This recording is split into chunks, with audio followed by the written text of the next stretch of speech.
पहली बात तो इष्ट का अनुराग प्राप्त करने के लिए तो आप अपने इष्ट हनुमान जी माने। तो सिया राम जी का जस सुनाओ उनको। रामचरित्र का गायन हनुमान जी को बहुत प्रिय है। रामचरित सुनवे को रसिया। भगवान श्री राम के पावन चरित्र सुनने के लिए हनुमान जी के कान लालायित रहते। सबसे बहुत प्रिय वस्तु है भगवान नाम कीर्तन और भगवत चरित्र। तो सिया राम जी के नाम का कीर्तन और सिया राम जी के पावन चरित्र का यदि उनको श्रवण कराओ हनुमान जी को, तो फिर वो राम रसायन तुम्हारे पासा। राम जी की जो प्रेम लक्षणा भक्ति है वो आपके हृदय में आ जाएगी, तो हनुमान जी अधीन हो जाएंगे। हनुमान जी अधीन हो जाएंगे। सिया राम के प्रेमी में हनुमान जी अधीन होते हैं। अगर सिया राम से प्रेम नहीं, तो तुम जो साधन करे उसका फल दे देंगे। वो प्रेम वाली बात नहीं रहेगी। आपने कहा इष्ट का अनुराग। अनुराग का मतलब होता है प्रभु को बांध लेना। ये सिया राम जी का चरित्र। सिद्धि प्रकरण में मत पहुंच जाना, नहीं तो फिर उसमें अमंगल की भी जगह रह जाती है। हाँ, और दूसरी बात ब्रह्मचर्य की बात। तो ब्रह्मचर्य के लिए हमारा पहले संकल्प होना चाहिए। ऐसा संकल्प जो प्राण भले चले जाएं पर हम संकल्प नहीं तोड़ें। जीवन में हम किसी भी प्रक्रिया के द्वारा अपने ब्रह्मचर्य को नष्ट नहीं करेंगे। अब उसकी सावधानियां, खान पान का, देखने सुनने का, मिलने जुलने का, इस पर सावधानी रखें। अगर हमारे नेत्र चंचल रहेंगे, कुछ भी देखेंगे, कान चंचल रहेंगे, कुछ भी सुनेंगे, मन चंचल रहेगा, कुछ भी सोचेगा, तो कुछ करो या ना करो, ब्रह्मचर्य नहीं रह सकते। क्योंकि एक नाड़ी है अंदर, मनोवाह नाड़ी उसे कहते हैं।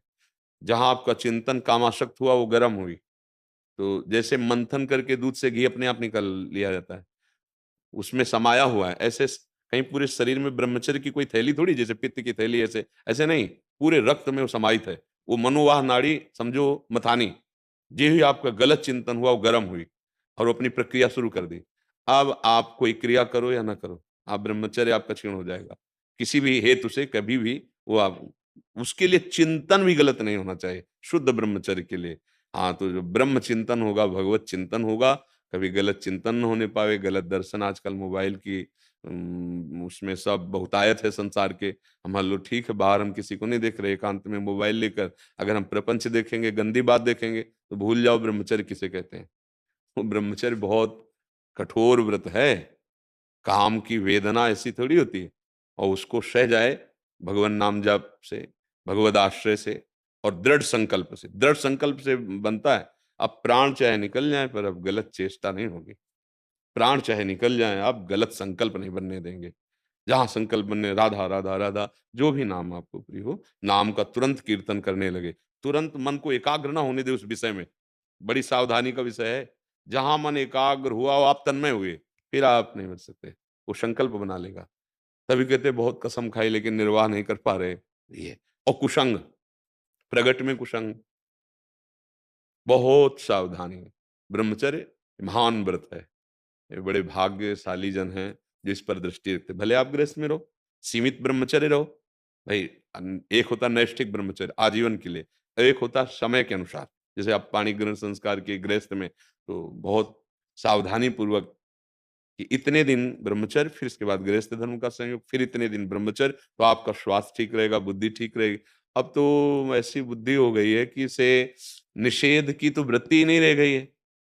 बस इस लग रहा है भोग सामग्री एकत्रित कर लो और मनमानी भोगो। ये तो पशुओं को भी प्राप्त है। अगर ये सुख है तो दुर्लभो मानुष देव क्यों कहा गया। फिर बड़े भाग मानुष तन पावा, ये इसके लिए नहीं। ब्रह्मचर्य एक ऐसी शक्ति है जो बड़ी से बड़ी विपत्ति और दुख में भी वो आपका मित्र बना रहेगा। एक उत्साह, एक गंभीरता, एक तेज, जो तो वे परास्त नहीं कर सकता कोई भी। काल भी परास्त नहीं कर सकता। समुझ आए शरण ते डरत ना काल डर। अब वो तो भले शरीर आपका बहुत मोटा हो, आत्मबल नहीं होगा। वो आत्म भले ऐसा शरीर हो, लेकिन आत्मबल वो सबसे बड़ा महाबल है। तो आत्मबल आता है सताचरण से, सच्चिंतन से, ब्रह्मचर्य से। अच्छे आचरण करो, अच्छा सात्विक भोजन करो और प्रभु का आश्रय लेकर नाम जप करो और संकल्प ले। नैष्ठिक ब्रह्मचारी का संकल्प काम करता है। आजीवन ब्रह्मचर्य रहेंगे, प्राण भले चले जाएं, कभी हम कोई क्रिया, बस इस पर ध्यान रखे तो अपने आप बचाव पक्ष जागृत हो जाता है। बिल्कुल, जैसा गुरुजन आदेश करते हैं वैसे ही इस मार्ग में चला जाता है। प्रभु के मंदिर के सिवा ऐसे नहीं किया जाता था पूर्व में। ये चाल बस इतनी थी कि 1-2 हाथ ज़मीन दिखाई दे और भिक्षा भी ऐसे ही लिया जाता था। कभी कोई दोस्त नहीं बना आज तक कोई। किसी से मित्रता नहीं, किसी से शत्रुता नहीं, कोई अपना नहीं, कोई पराया नहीं। अब एक ही प्रभु जैसी सेवा दी है, जब तक भगवत भाव ना हो तब तक बहुत बचने की ज़रूरत। भगवत भाव हो जाए तो कोई भ्रष्ट नहीं कर सकता। क्योंकि जैसे देवताओं के मंगल के लिए भगवान ने समुद्र मंथन कराया था, जब अमृत कलश निकला तो दैत्य अपहरण कर लिए गए। तो भगवान ने देवताओं से कहा चिंता मत करो मैं अभी लाता हूँ, और भगवान देखते-देखते मोहिनी रूप बन गए। अब देवता सब जानते थे कि श्री भगवान है, इसलिए एक भी मोहित नहीं हुआ, और दैत्य ये जानते नहीं थे कि भगवान है, तो सब मोहित हो गए और अपने आप अमृत का कलश हाथ में दे दिया। अगर हम सब में भगवत भाव जान जाएँ तो कोई मोहित नहीं कर सकता, यहाँ से लेके ब्रह्मलोक तक। जब भगवान का मोहिनी रूप देवताओं को नहीं मोहित कर पाया, केवल इस बात के लिए कि मेरे भगवान हैं, जान गए थे। ऐसे ही शास्त्र और भगवान स्वयं कह रहे हैं, मैं सबके हृदय देश में विराजमान हूँ। अगर हृदयस्थ भगवान का दर्शन है, तो कोई आपको नहीं। अभी हमारी दृष्टि वो नहीं है। अभी दृष्टि है स्त्री-पुरुष, अच्छा-बुरा, तो हमें अपनी दृष्टि बचानी है। हमारे कान बचने चाहिए। अगर गंदी बातें सुनेंगे, गंदे लोगों का संग करेंगे, गंदा आहार करेंगे, तो ब्रह्मचर्य सवाल ही नहीं उठता। ब्रह्मचर्य के लिए बिल्कुल जैसे साधना में तपस्वी अपनी तपस्या को सुरक्षित रखता है, ऐसे ब्रह्मचर्य महान तप है। ब्रह्मचर्य एक महान व्रत है, और बड़ी भगवान की कृपा है जो आप नैष्ठिक ब्रह्मचर्य धारण करना चाहते हैं। तो आप कै बजे जगते हैं? आप जगते कै बजे हैं? महाराज जी सुबह प्रातः 4:30-5 बजे करीब। नहीं, नहीं, ये ब्रह्मचारी की दिनचर्या नहीं होती। जब आप विरक्त मार्ग के पथिक हो, बस 2 या ढाई, ढाई बजे तो जब हम निकलते हैं यहाँ से, तो कम से कम 10,000 15,000 लोग खड़े होते हैं 2 किलोमीटर में। अब आप सोचो केवल वो एक बाबा जी को देखने के लिए 15,000 लोग खड़े हैं, और हम भगवत दर्शन करना चाहते हो, हम 4 बजे तक सोए, 5 बजे तक, तो हमारी क्या रहनी है? हमारी क्या दिनचर्या है? उठो पहले और अपनी दिनचर्या करके व्यायाम करो और 1 घंटा पद्मासन में बैठो। आता है पद्मासन? सिद्धासन? जब तक सिद्धासन और पद्मासन है तो ऊर्ध्व कैसे? अगर वीर ऊर्ध्वगामी नहीं हुआ तो फिर अधोगामी तो हो ही जाएगा। बहुत इस आप नैष्ठिक ब्रह्मचर्य की बात कर रहे हैं इसलिए आपको कह रहे हैं। हाँ, पद्मासन में बिना हिले 48 मिनट का अभ्यास करो, 2 घड़ी कहते हैं। 1 घड़ी होती है 24 मिनट, 24 दूनी 48। पद्मासन लगा मेरुदंड सीधा 90 अंश का कोण, ये सीधा आपका स्वरूप। पीछे से नापा जाए तो बिल्कुल 90 अंश का। बिना हिले 48 मिनट का केवल 3 घंटे का अभ्यास किया जाता है। 3 घंटे बिना हिले एक आसन पर, चाहे पद्मासन हो, तो यहाँ 6-6 घंटे का ब्रह्मचर्य, ऐसे नैष्ठिक ब्रह्मचर्य। सिद्धासन, चाहे योग की जो चित्र के साथ प्रकाशित होती है उसमें देख लीजिए, या फिर किसी योगी से, क्योंकि अब जैसे बैठे हैं उसमें से, और वो एकांत में आसन की प्रक्रिया है कि उसकी जो बाएं पैर की जो एड़ी है वो बीच में आना चाहिए, गुदा के आगे और उसके बीच में होनी चाहिए, और दाहिने पैर की जो एड़ी है वो यहाँ होनी चाहिए, नाभि के एकदम नीचे, और फिर सीधा एकदम। होश उड़ जाएंगे, ऐसे लगेगी कि नस नाड़ियां टूट गई, ये कोई ऐसे तो तब उसके पूरे शरीर में जो गर्मी पैदा होती है, जो शक्ति पैदा होती है, उससे वीर ऊर्ध्वगामी होता है, और जिसका वीर ऊर्ध्वगामी हो गया वही अखंड ब्रह्मचारी कहा जाता है, नैष्ठिक ब्रह्मचारी कहा जाता है। फिर ये स्वप्न दोष और ये सब नाना प्रकार की जो कुप्रवृत्तियां हैं, इनका प्रश्न ही नहीं उठता। तो अब भगवान की कृपा से बस बहुत संयम से चला जाए, अहोभाग्य है, धन्य भाग्य है जैसा, पर खान पान बहुत संयम।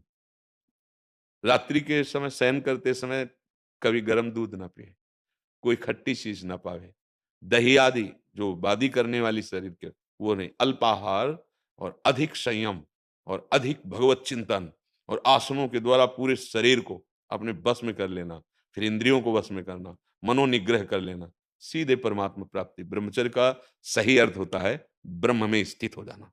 ब्रह्मचर्य, हमारी हर वृत्ति ब्रह्माकार हो, उसे ब्रह्म, हर इंद्रियां, सबका ब्रह्म, नेत्र का ब्रह्मचर्य, वाणी का ब्रह्मचर्य, श्रवणेन्द्रिय का ब्रह्मचर्य, त्वगेन्द्रिय का ब्रह्मचर्य, जनेन्द्रिय का ब्रह्म।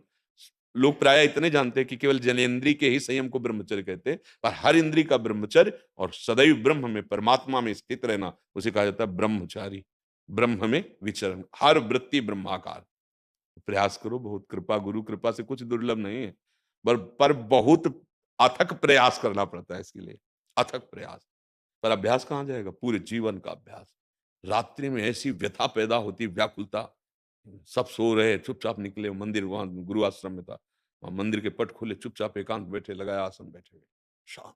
जैसे नशेबाज अपने नशे की पूर्ति के लिए घूमता है, जैसे जुआरी हारा हुआ केवल अपने जीतने को घूमता है, ऐसे भगवत प्राप्ति की लालसा वाला ही नैष्ठिक ब्रह्मचर्य रह सकता है। अगर भगवत प्राप्ति का लक्ष्य नहीं है, तो फिर मन भागेगा भोगों में और चिंतन बिगड़ जाएगा, ब्रह्मचर्य नहीं रह सकते। स्वाभाविक जो बात अलग है, कोई चेष्टा ना मन में संकल्पित होनी चाहिए, ना इंद्रियों में, ना शरीर में। बहुत जल्दी भगवत साक्षात्कार कराने वाली बात है ये। विषय में लगी हुई वृत्ति को जब तक हटाया नहीं जाता, तब तक किन वृत्तियों से हम भगवान का चिंतन करें? इसीलिए अब जैसे गृहस्थ धर्म में है, कोई थोड़ा नाम जप कर लो, लेकिन जो कर्तव्य कर्म करते हो उसे भगवान को समर्पित कर दो। किसी प्रकार से आपका संबंध भगवान से हो जाए, तो आपका कल्याण हो जाएगा। लेकिन बैरागी के लिए ऐसा नहीं, किसी प्रकार से मतलब नहीं है। निवृत्ति मार्ग के पथिक हो तो बलात् अपनी इंद्रिय और मन को जीत करके परमात्मा में स्थित करो, ये कर्तव्य है तुम्हारा। उनका कर्तव्य है जितना बन जाए नाम जप करो और अपनी गृहस्थी के कार्य करते हुए उन सबको भगवान को समर्पित कर दो, वही बात हो जाएगी। क्योंकि गृहस्थ धर्म में बहुत सी अन्य चिंताएँ, अन्य कार्य, अन्य उनके बहुत से धन कमाना है, परिवार का पोषण करना, बच्चों को पढ़ाना है, सयान बच्चों का ब्याह करना है। लेकिन विरक्त को एक ही उद्देश्य, भगवत प्राप्ति। बस जब तक भगवत साक्षात्कार नहीं, चैन नहीं, चैन नहीं, तब जाकर के वो माया पर विजय प्राप्त होती भगवान की कृपा बल से।